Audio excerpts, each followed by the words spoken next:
வணக்கம், வாழ்க வளமுடன். நான் உங்கள் ஏஎல்பி ஜோதிடர் செல்வகுமார். பிரபஞ்ச சிவஜோதிட அன்பர்கள் அனைவருக்கும் நன்றி.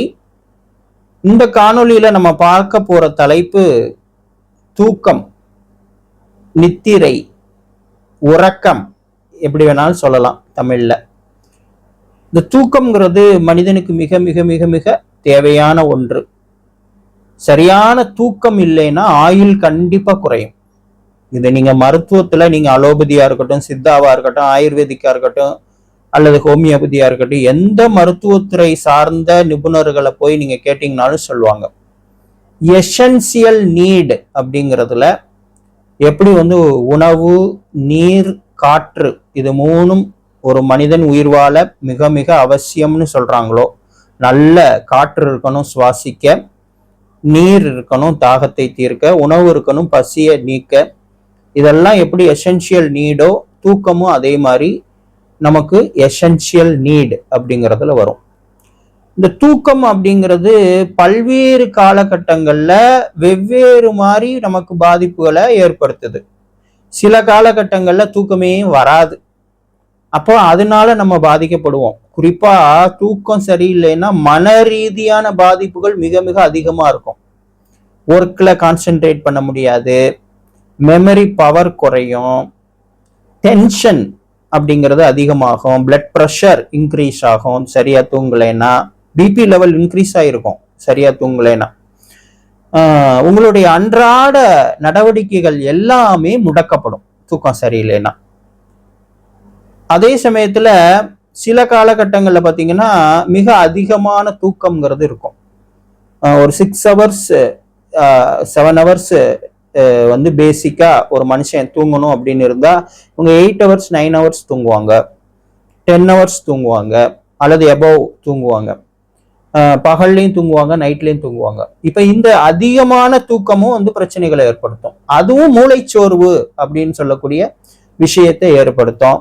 எந்த ஒரு விஷயத்திலையும் கவனமின்மை, இந்த மாதிரி சோம்பேறித்தனம், உடல் ரீதியான பிரச்சனைகள், இதெல்லாத்தையுமே இந்த அதீதமான தூக்கமும் ஏற்படுத்தும். ஸோ இது ஒரு அளவாக இருப்பது தான் ஒரு மனிதனுக்கு மிக மிக நல்லது. அளவுக்கு மிஞ்சினால் அமிர்தமும் நஞ்சு அப்படின்னு சொல்லியிருக்காங்க. அப்ப தூக்கம்ங்கிற அமிர்தம் கூட அளவுக்கு மிஞ்சிச்சுன்னா நஞ்சா மாறும். அதே சமயத்துல தேவைக்கு குறைவாக தூங்குதல் அப்படிங்கிறது கண்டிப்பா ஆயுளையே குறைக்குங்கிறாங்க. குறிப்பாக இந்த இரவு பணிகள் செய்யறாங்க இல்லையா, அப்ப முக்காவாசி பேர் இந்த ஐடி துறையில இருக்கிறவங்க எல்லாம் இரவு பணிகள் செய்யறாங்க. அடுத்து அப்படியே பகல்ல வேலை செஞ்சாலும் கூட அவங்க பணிகளை முடிச்சுட்டு வீட்டுக்கு படுக்கும் பொழுது 12-1 மணி ஆகுது, 11 மணிக்கு மேலதான் வீட்டுக்கே வராங்க. அதுக்கப்புறம் குளிச்சுட்டு சாப்பிட்டுட்டு அன்டைம்ல சாப்பிட்ட உடனே படுத்துறாங்க. இதெல்லாம் பெரிய பாதிப்புகளை நாளடைவில் உடல் ரீதியாகவும் மன ரீதியாகவும் அவங்களுக்கு ஏற்படுத்தும் அப்படிங்கிறத நம்ம புரிஞ்சுக்கணும். அடுத்து இந்த தூக்கம் குறைவாக இருப்பதால் ஏற்படக்கூடிய பாதிப்புகள்ல முதல் பாதிப்பா நம்ம சொல்லக்கூடியது ஃபர்ஸ்ட் அசிடிட்டி ப்ராப்ளம் ஏற்படும். அதாவது நெஞ்சு எரிச்சல் அப்படிங்கிற விஷயம் ஸ்டார்ட் ஆகும். அப்பவே முதல் அலாரம் ஒழிச்சிரும், உனக்கு சரியில்லை அப்படின்னு ஒரு வார்னிங் கொடுக்குது பாடி. நெஞ்சு எரிச்சல்ங்கிறது ஆரம்பிக்கும். அசிடிட்டி ப்ராப்ளம், எது சாப்பிட்டாலும் அசிடிட்டி ஆகும், நெஞ்சு எரிச்சல் இருந்துகிட்டே இருக்கும். இந்த பிரச்சனை ஃபர்ஸ்ட் ஸ்டார்ட் ஆகும். அதுக்கப்புறம் ஒவ்வொரு ஆர்கனா பாதிக்கப்படும். முதல்ல செரிமான மண்டலம் அப்படிங்கிறது தான் பாதிக்கப்படும். செரிமானம் சரியா இருக்காது. சில பேருக்கு மல சிக்கல் இருக்கும், கான்ஸ்டிபேஷன் ப்ராப்ளம். சில பேருக்கு என்ன நடக்கும் அப்படின்னா புளிச்ச ஏப்பம் வந்துகிட்டே இருக்கும், சரியா செரிக்காம, டைஜஷன் ப்ராப்ளம், அதனால பசி சரியா இருக்காது. இந்த மாதிரி பிரச்சனைகள் தான் முதல்ல ஸ்டார்ட் ஆகும். அதுக்கப்புறம் ஒவ்வொரு ஆர்கனா பாதிக்கப்படும். கண்கள் பாதிக்கப்படுவதற்கான அதிகமான வாய்ப்புகள் இருக்கு, மூளை செல்கள் பாதிக்கப்படுவதற்கான வாய்ப்புகள் இருக்கு, மெமரி பவரும் ஐக்கியூ பவரும் குறைய ஆரம்பிக்கும். இந்த மாதிரி நிறைய சொல்லிட்டே போகலாம். நீங்க மருத்துவ நிபுணர்கள் அணுகி கேட்டீங்கன்னா சொல்லிட்டே இருப்பாங்க. இதோட கடைசி லெவல் என்னன்னா ஆயுளையே குறைக்கக்கூடிய அளவுல போய் நிற்கும் அப்படிங்கிறத நம்ம பார்க்குறோம். இப்போ தூக்கம்ங்கிறது ரொம்ப எசென்சியலான ஒரு விஷயம். சரி, இது நம்ம இவ்வளவு நேரம் பார்த்ததுல மருத்துவ ரீதியான விஷயங்கள். இப்போ ஜோதிட ரீதியாக நம்ம பார்க்க போறோம். ஒரு மனிதனோட ஜாதகத்துல வந்து தூக்கம் அப்படிங்கிறத குறிக்கக்கூடிய பாவகம் 12ஆம் பாவகம். 12ஆம் பாவகம்ங்கிறது தூக்கத்தை குறிக்கக்கூடிய பாவகம். கிரகங்கள்ல ராகு பகவான் அப்படிங்கிறவர் இரவு தூக்கத்தின் அதிபதி. ராகு பகவான் அப்படிங்கிறவர் இரவில் தூங்கக்கூடிய தூக்கத்தின் அதிபதி அப்படிங்கிறத பாக்குறோம். இப்ப இந்த ரெண்டு விஷயங்கள் வந்து ஒருவருடைய ஜாதகத்துல கெட்டு போயிருக்கு. ராகு பகவான் சரியில்லாத இடத்துல இருக்காரு, அல்லது சரியில்லாத கிரகங்களோட இணைஞ்சு இருக்கிறாரு, அல்லது 12ஆம் பாவக அதிபதி சரியில்லாத இடத்துல இருக்காரு, சரியில்லாத கிரகங்களோட இணைஞ்சு இருக்காரு அப்படின்னா, அல்லது 12ஆம் பாவகத்துல தேவையற்ற கிரகங்கள் வந்து உட்கார்ந்துருக்கு அப்படின்னா கண்டிப்பாக அவங்களுடைய தூக்கம் பாதிக்கப்படும் அப்படிங்கிறத பாக்குறோம். அப்போ ஏஎல்பி ஜோதிடத்துல நம்ம 12ஆம் பாவகத்தை தான் மெயினா எடுத்துக்கிறோம். ராகுங்கிற கிரகத்தை கூட நம்ம பிரைமரியா எடுத்துக்கிறது இல்ல தூக்கத்துக்கு. நம்ம பிரைமரியா எடுத்துக்கிறது 12ஆம் பாவகம். அப்ப 12ஆம் பாவக அதிபதி எங்கெங்கெல்லாம் இருந்தா பிரச்சனை வரும் தூக்கத்துக்கு அப்படின்னு சொல்லி பாத்தீங்கன்னா, அட்சய லக்னத்திற்கு 5, 7, 9, 11 12ஆம் பாவக அதிபதி கிரகம் அமர்ந்திருந்தால் கண்டிப்பாக தூக்கத்துல பிரச்சனைகளை அது ஏற்படுத்தும் அப்படிங்கிறத நம்ம பார்க்கிறோம். குறிப்பாக 5 ஏஎல்பி எனப்படும் அட்சய லக்னத்திற்கு 5ஆம் இடம் அப்படிங்கிறது ஆசைகளை குறிக்கக்கூடிய இடம். விருப்பங்களை, ஆசைகளை, எதிர்பார்ப்புகளை குறிக்கக்கூடிய இடமா இருக்கு. குழந்தைகளை குறிக்கக்கூடிய இடமா இருக்கு. மேல் வயிறு அப்படிங்கிற உடலின் பாகத்தை குறிக்கக்கூடிய இடமா இருக்கு.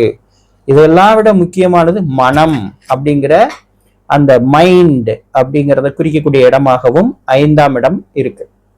இப்போ 12ஆம் இடத்துக்குரிய தூக்கத்திற்குரிய கிரகம் 5ங்கிற இடத்துல வந்து உட்காரும் பொழுது நம்மளுடைய ஆசைகளால், நம்மளுடைய விருப்பங்களால், நம்மளுடைய எதிர்பார்ப்புகளால் தூக்கம் பாதிக்கப்படும்.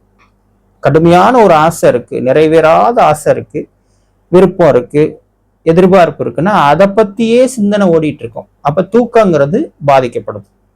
அடுத்து குழந்தைகள் அப்படிங்கிற விஷயத்தை எடுத்தீங்கன்னா, சின்ன கை குழந்தையா இருந்துச்சுன்னா கண்டிப்பா இரவு தூக்கம் நமக்கு பாதிக்கப்படும். குழந்தை நைட்ல வந்து 2-3 தடவை யூரின் பாஸ் பண்ணோம், மோஷன் போகும், அப்புறம் பசியில அழுகும், எந்திரிச்சு ஃபீட் பண்ணணும். இப்போ கணவனா இருந்தாலும் மனைவியா இருந்தாலும் எந்திரிச்சுதான் அந்த குழந்தைய வந்து நம்ம பராமரிக்க வேண்டியிருக்கு. ஒரு குறிப்பிட்ட காலகட்டம் வரை, ஒரு வருடம் வரைன்னு வச்சுக்கோங்களேன். அதுக்கப்புறமும் குழந்தைகளால நமக்கு வந்து பாதிப்புகள் இருக்கா, நம்ம தூக்கம் கெடுமானம் கெடும். ஏன்னா குழந்தை காலையில வெள்ளனே எந்திரிச்சு கிளம்புனாதான் 7 மணிக்கெல்லாம் இப்ப ஸ்கூல் பஸ் வந்துருது. அப்ப நம்ம அட்லீஸ்ட் ஒரு 4 மணிக்கு எந்திரிச்சாதான் காலையில குழந்தையும் கிளப்பி நம்மளும் தயாராகி குழந்தைங்களுக்கு காலையில பிரேக்ஃபாஸ்ட், மத்தியானம் லஞ்ச் எல்லாம் ப்ரிப்பேர் பண்ணி அவங்க ஸ்கூலுக்கு அனுப்பணும். நைட்டு வந்தாங்கன்னா குழந்தைங்களுக்கு நம்ம ஹோம்ஒர்க்ல ஹெல்ப் பண்ணணும். அவங்களுக்கு 11 மணி வரைக்கும் கூட சமயத்துல போகும், அப்புறம் தான் படுக்கணும். 11 மணிக்கு மேல படுத்து திருப்பி காலையில 4 o'clock எந்திரிக்கணும். இப்போ குழந்தைகளால தூக்கம்ங்கிறது பாதிக்கப்படுவதற்கான வாய்ப்புகள்ங்கிறது அதிகமாக இருக்கு அப்படிங்கிறத பாக்குறோம். மேல் வயிறு சம்பந்தமான விஷயங்கள், இது ரொம்ப முக்கியமான விஷயம். சித்தர்கள் என்ன சொல்றாங்கன்னா, அரை வயிறு தான் இரவுல சாப்பிடணுங்கிறாங்க. இரவுல தூங்குறதுக்கு முன்னாடி, அதுவும் தூங்குறதுக்கு குறைஞ்சபட்சம் 2 மணி நேரத்திற்கு முன்னாடி நீங்க சாப்பிட்டு இருக்கணும். இப்ப நீங்க 9 மணிக்கு படுக்கிறீங்கன்னா 7 மணிக்கெல்லாம் சாப்பிட்டு இருக்கணும். 10 மணிக்கு படுக்கிறீங்கன்னா 8 மணிக்கெல்லாம் சாப்பிட்டு இருக்கணும். சரிங்களா? அந்த உணவும் எப்படி எடுத்துக்கணும்னா அரை வயிறு தான் உணவு எடுத்துக்கணும். நம்ம என்ன பண்றோம், அப்படியே ஆப்போசிட்டா நைட்டு தான் ஃபுல் கட்டு கட்டுறோம். அது ரெஸ்டாரண்ட்ல போய் சாப்பிட்றதா இருந்தாலும் சரி, இல்லை வீட்லயே சாப்பிட்றதா இருந்தாலும் சரி, வாயை திறந்தா காக்கா கொத்திரும், அந்த அளவுக்கு ஃபுல்லா சாப்பிட்றோம். ஆனா அது தவறு. மருத்துவத்துறை என்ன சொல்லுதுன்னா அரை வயிறு தான் சாப்பிட சொல்லுது.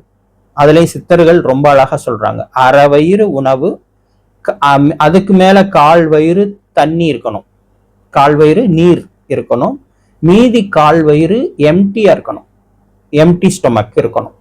அப்படிங்கறதுதான் ப்ரொபோர்ஷன். அந்த மாதிரி இருக்கும் பொழுது அந்த மேல் வயிறுங்கிறது வந்து எம்டியா இருக்கும். புரியுதுங்களா உங்களுக்கு? 5ஆம் இடத்தை குறிக்கக்கூடிய மேல் வயிறுல ஏர் தான் இருக்கணும். அங்க வந்து வாட்டரோ ஃபுட்டோ இருக்கக்கூடாது. அப்டாமன் சொல்லக்கூடிய அடிவயிறுல தான் உணவும் நீரும் இருக்கணும். அப்ப அந்த மேல் வயிறு காலியா இருக்கணுங்கிறது முக்கியமான விஷயம். அப்ப மேல் வயிறு காலியா இருந்தா நல்ல சவுண்ட் ஸ்லீப், டீப் ஸ்லீப்ங்கிறது உங்களுக்கு கிடைக்கும். ஆனா மேல் வயிறு வரைக்கும் உணவு இருந்துச்சுன்னா கண்டிப்பாக அது உங்களுடைய தூக்கத்துக்கு இடையூறாக இருக்கும், செரிமானமும் சரியாக இருக்காது அப்படிங்கிறத பார்க்கிறோம். இவ்வாறாக 5ஆம் பாவகத்துல 12ஆம் அதிபதி இருக்கும் பொழுது ஏற்படக்கூடிய பலன்களை நம்ம இப்ப பார்த்துட்டோம். அடுத்து 7ஆம் பாவகம். 7ஆம் பாவகத்துல என்னென்ன வருது? நண்பர்கள் அப்படிங்கிறவங்க வர்றாங்க. அடுத்து வாழ்க்கை துணைவர் அப்படிங்கிறவங்க வர்றாங்க. அடுத்து சுற்றுப்புற சூழ்நிலை அப்படிங்கிறது வருது. அடுத்து ஸ்பைனல் கார்டு, முதுகுத்தண்டு அப்படிங்கிறதும் 7ஆம் பாவகம் குறிக்குது. இப்ப நீங்க எடுத்துட்டு பாருங்களேன், நண்பர்களால தூக்கம் கெடுறது சகஜம் தானே. அது வந்து டீனேஜா இருக்கட்டும், ஸ்கூல் டைமா இருக்கட்டும், காலேஜ் டைமா இருக்கட்டும், சினிமாக்கு போகலாம், அங்க போகலாம், இங்க போகலாம். நைட் லைஃப் தான் இன்னைக்கு யங்ஸ்டர்ஸ்க்கு அதிகமா இருக்கு. அவங்க பார்ட்டிக்கு போறாங்க, டிஸ்கோத்தே போறாங்க, நிறைய அவங்களுக்கு நைட் லைஃப் இருக்கு. அவங்க நைட்ல தான் முழிச்சு சேட் பண்றாங்க விடிய விடிய. சமூக வலைதளங்கள்னு சொல்லக்கூடிய இன்டர்நெட்டு, அதுல வந்து ஃபேஸ்புக்கு, இந்த மாதிரி இன்ஸ்டா, இதுல எல்லாம் அவங்க நேரத்தை போக்குறாங்க. இதுல எல்லாம் அவங்களுக்கு யாரு ஹெல்ப்ஃபுல்லா இருக்காங்க, கம்பெனி கொடுக்குறாங்கன்னு பாத்தீங்கன்னா ஃப்ரெண்ட்ஸ் அல்லது வாழ்க்கை துணைவர் அப்படின்னு சொல்லக்கூடிய காதலர்கள் அப்படிங்கிறவங்க தான் இதுல கம்பெனியனா இருக்காங்க. இப்ப இவங்களால அவங்களுக்கு வந்து தூக்கம் கெடுது அப்படிங்கிறத நம்ம பார்க்குறோம். சுற்றுப்புற சூழ்நிலையினாலையும் தூக்கம் கெடும். அதிகமா சத்தம் இருக்கிறது, வெளிச்சம் அதிகமா இருக்கிறது, அப்புறம் வந்து பாத்தீங்கன்னா அதிகமான வெப்பமோ அதிகமான குளிரோ இருக்கிறது, இதெல்லாம் வந்து தூக்கத்தை பாதிக்கும். சரியான காற்றோட்டம் இல்லாம இருக்கிறது, இதெல்லாம் சுற்றுப்புற சூழல் தானே, இதனாலையும் தூக்கம் பாதிக்கும் அப்படிங்கிறத பார்க்குறோம். அடுத்து பேக் பெயின்ங்கிறது இன்னைக்கு காமனா இருக்கு. ஸ்பைனல் கார்டில் ஏதாவது பிரச்சனை, டிஸ்க் ப்ரொலாப்ஸ் மாதிரி இருக்கிறது, டிஸ்க் பல்ஜா இருக்கிறது, இந்த மாதிரி பிரச்சனைகள், அதிகமான டிராவல், அதிகமா வெயிட் தூக்குறது, இந்த மாதிரி விஷயங்கள், அல்லது ஒபிசிட்டி ப்ராப்ளம், இதனால வந்து ஸ்பைனல் கார்டு அஃபெக்ட் ஆகும்போது அவங்களுக்கு பேக் பெயின் அதிகமா இருக்கு. நடந்தா நல்லா இருக்கும், உட்காந்தா நல்லா இருக்கும், படுத்தா மட்டும் வலி பின்னி எடுத்துரும் இருக்கும், இரிட்டேஷன் இருந்துட்டே இருக்கும், கம்ஃபர்டபுளா இருக்காது, அதனாலேயே தூக்கம் கெடும். அப்ப 7ஆம் இடத்துல 12ஆம் அதிபதி உட்காரும் பொழுது இந்தந்த மாதிரி விஷயங்களால தூக்கம் கெடும் அப்படிங்கிறத பாக்குறோம். அடுத்து 9ஆம் இடம். 9ஆம் இடம்ங்கிறது பாக்யஸ்தானம்னு குறிப்பிடப்படுது. இந்த 9ஆம் இடத்துல 12ஆம் அதிபதி இருக்கும் பொழுது இவங்களுக்கு தூக்கமே பாக்கியமா இருக்கும். பாக்கியமா தூக்கம் வரும். சில பேரையெல்லாம் நம்ம பார்ப்போம், உட்காந்து பேசிட்டே இருப்பாங்க, நமக்கு பதில் சொல்லிக்கிட்டே இருப்பாங்க, அப்படியே தூங்கிடுவாங்க. நமக்கு ஆச்சரியமா இருக்கும், இப்பத்தானப்பா பேசிட்டு இருந்தாப்புல, அதுங்களாட்டி தூங்கிட்டாப்புல அப்படின்னு. எங்க போய் படுத்தாலும், எந்த இடத்துல போய் படுத்தாலும், எந்த சூழ்நிலையில போய் படுத்தாலும் தூங்கிடுவாங்க.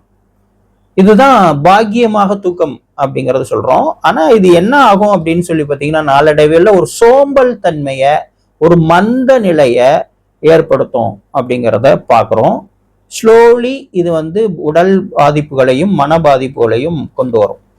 அடுத்து வந்து 12ஆம் அதிபதி 11ல இருக்கிறது.